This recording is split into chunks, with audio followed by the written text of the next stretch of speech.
열왕기상 7장 40절에서 51절입니다. 키워드는 모든 일을 마친지라 우리의 헌신과 하나님의 신실하심, 일상의 은혜입니다. 히람이 또 물두멍과 부삽과 대접들을 만들었더라.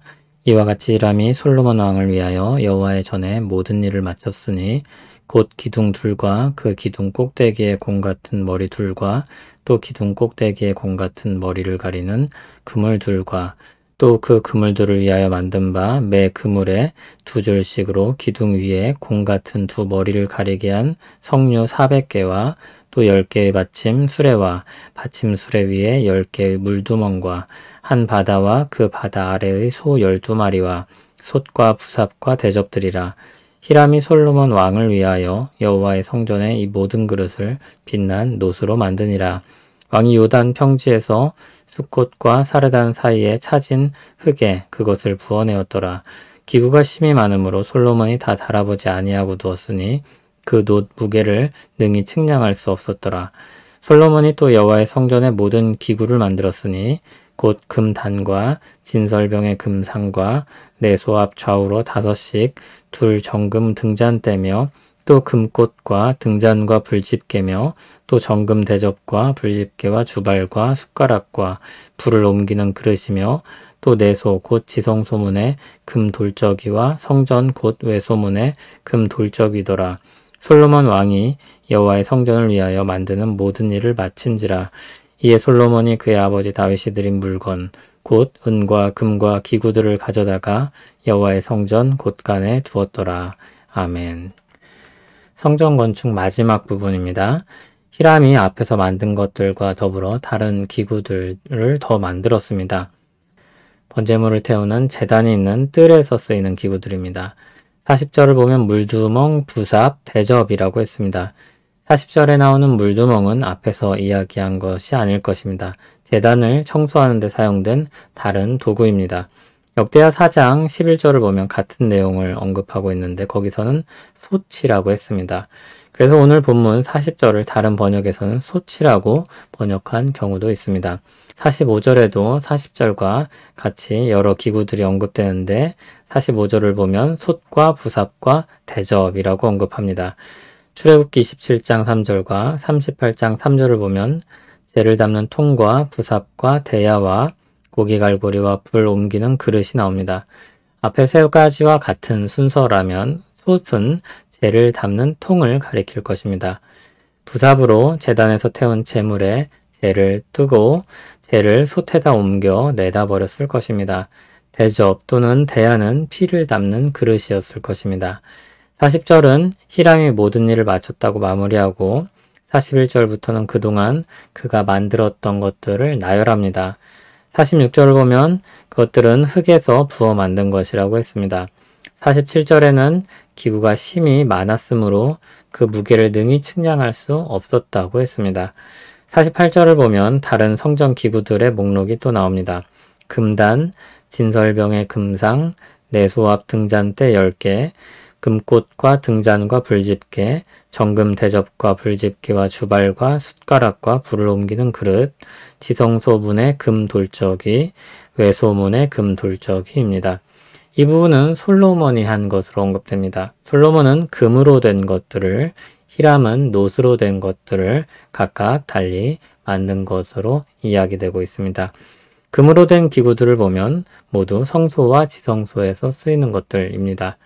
금단은 향을 다루는 분향제단입니다. 아론이 아침과 저녁에 향을 살랐었는데 이것은 기도를 상징합니다. 진설병을 올려놓는 금상은 12덩이의 떡을 진열하는 기구입니다.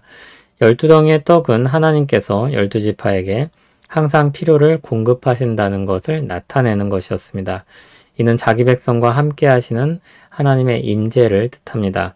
정금 등잔대는 내소 앞 좌우로 5개씩 진열되었습니다.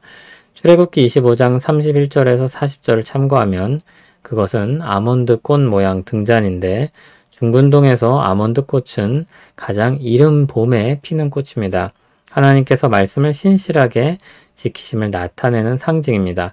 신실한 사람이 언제나 자기 자리를 지키듯이 가장 먼저 피는 꽃은 새로운 계절이 또다시 찾아왔음을 보여줍니다. 그렇듯이 아몬드꽃 모양 금 등잔대는 신실하신 하나님께서 신실하게 새 날을 주실 것을 기대하게 하는 상징인 것입니다. 51절을 보면 성전 전체에 대한 마무리하는 말이 나옵니다. 여기에 다윗이 드린 물건이 언급되고 있습니다. 역대상 29장 1절에서 5절을 보면 성전 건축을 위해 다윗이 준비했던 엄청난 양의 금은과 그릇들이 나옵니다. 다윗은 진정으로 성전 건축하기를 간절히 바랐으며 마음만이 아니라 실질적인 준비까지 했던 것을 알 수 있습니다. 다윗의 헌신적인 마음과 준비는 솔로몬에 의해 완성됩니다. 대를 이어 하나님을 섬기고 큰 일을 이루는 것은 참으로 귀한 일입니다. 우리는 이와 같은 특별한 섬김을 보면서 좀 더 일반적으로 드릴 수 있는 헌신에 대해 생각해 볼 수 있을 것 같습니다. 하나님을 향해 일관되게 오랫동안 헌신된 마음과 수고를 가지고 할 수 있는 일이 무엇이 있을까요? 그것은 사람을 세우는 일입니다. 복음을 전해 믿음의 여정을 시작하게 하는 것, 믿음으로 자라갈 수 있도록 영적 공급자가 되어주기도 하고 함께 그 여정을 해나가는 동역자가 되어주는 것, 그와 같은 귀한 일이 있을 것입니다. 또는 자녀를 기르면서 성경을 잘 가르치고 믿음과 사랑으로 사는 법을 보이고 알려주며 믿음의 사람으로 세워가는 귀한 일이 있을 것입니다. 한편 오늘 말씀은 하나님의 신실하심을 다시 한번 새기게 합니다. 하나님은 다윗에게 견고한 나라를 주시겠다고 약속하셨습니다. 그리고 견고한 나라가 될 수 있는 기초를 마련해 주신 것입니다. 하나님과 동행하며 살아갈 수 있도록 주신 성전이 바로 그것입니다. 하나님과 더불어 살아가는 한 그 나라는 흔들리지 않을 것입니다. 하나님께서 우리에게 주신 다양한 은혜들이 있습니다. 하나님은 특별한 은혜를 주시기도 하지만 일반적으로는 우리 일상 가운데 말씀과 성례와 기도를 통해서 은혜를 베푸십니다. 그래서 우리 믿음의 선배들은 하나님께서 주신 은혜의 수단인 말씀과 성례와 기도를 부지런히 사용해야 할 것을 가르쳤습니다. 특별한 은혜는 하나님께서 필요에 따라 주권적으로 주실 것입니다. 하나님을 의지하며 사는 우리가 일상 가운데 힘써야 할 것은 전혀 특별해 보이지 않을 수 있지만 그러나 정말 특별한 말씀과 성례와 기도입니다. 우리에게 주신 이 은혜의 수단들을 통해 우리에게 은혜를 베푸실 것입니다. 새로운 것은 호기심을 자극하고 특별하게 보이기도 합니다. 반면 옛 것들은 지루하고 낡아 보입니다. 그러나 사람의 마음이 예나 지금이나 일반인 것처럼 하나님께서 일반적으로 베푸시는 은혜의 수단들이 있습니다. 이것은 마치 부모가 자녀에게 주식이 되는 밥을 먹으라고 말하는 것과 같습니다. 특식은 입맛을 돋우고 즐겁게 합니다. 그러나 우리 신체를 형성하고 유지하게 하는 것은 매일 먹는 그 밥입니다. 하나님께서 매일매일 새로운 방식으로 우리를 찾아오시고 은혜를 베푸신다면 어떨까요? 우리는 늘 그 미지의 세계를 헤매야 할 것입니다. 무엇이 하나님의 은혜인지 살펴야 할 것입니다. 하나님은 우리를 그렇게 불안한 방식으로 이끌어가지 않으십니다. 우리가 일상 가운데 사용할 수 있는 수단을 두셔서 신실하게 이끌어 가십니다. 하나님의 말씀과 주께서 제정하신 성례와 하나님께 나아가는 기도를 통해 하나님과 더불어 살기를 바랍니다. 하나님께서 은혜를 베푸실 것입니다. 신실하신 하나님께서 일상적인 수단을 통해 은혜를 베풀어 주실 것입니다. 하나님께서 우리 가까이 계심을 믿습니다. 퍼즐을 완성하거나 수수께끼를 맞추듯이 우리를 이끌어가지 않으시고 목자와 같이 일상의 신실하심을 통해 우리를 인도하심을 믿습니다. 우리 목자 되신 하나님의 막대기와 지팡이가 우리를 안위할 것을 믿고 바라며 기도합니다. 오늘도 우리와 함께 하시는 신실하신 하나님께 감사하며 찬양합니다. 예수님 이름으로 기도합니다. 아멘.